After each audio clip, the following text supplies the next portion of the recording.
Why is this type of advocacy so important?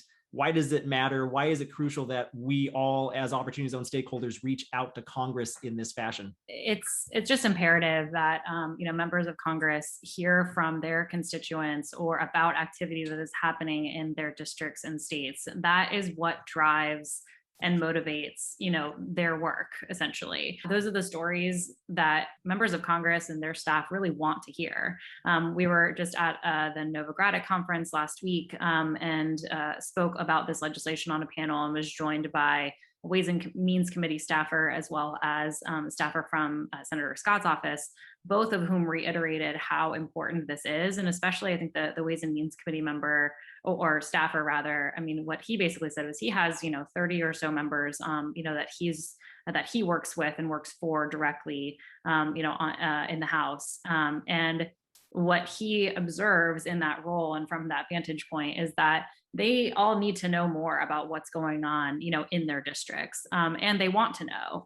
They look at this policy, and maybe they're not fully aware of, all of the activity that it's catalyzing, where they're and the potential good it's having for their constituents. Those are all stories that need to be communicated directly, to those offices, so they are aware. And then when they are approached with legislation like the one we've been talking about today, they can, have a fuller picture of what's going on with the policy, and that will help them assess, whether or not they feel like they can support, this legislation. And so having that context, having that background is really critical for them, to make an informed decision, about their support for policies like the ones we've been talking about today. So I'll leave it there.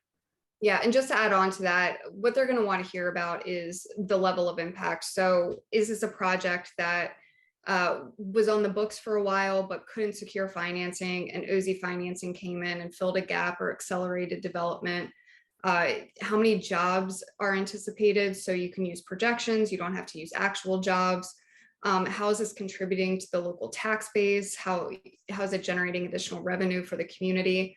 And also, how is it filling a need that the community has identified, whether it's workforce housing, a new grocery store, whatever it is? I'm sure that it's filling some need. So those are the types of things to communicate if you're going to send or do individual outreach outside of this template document.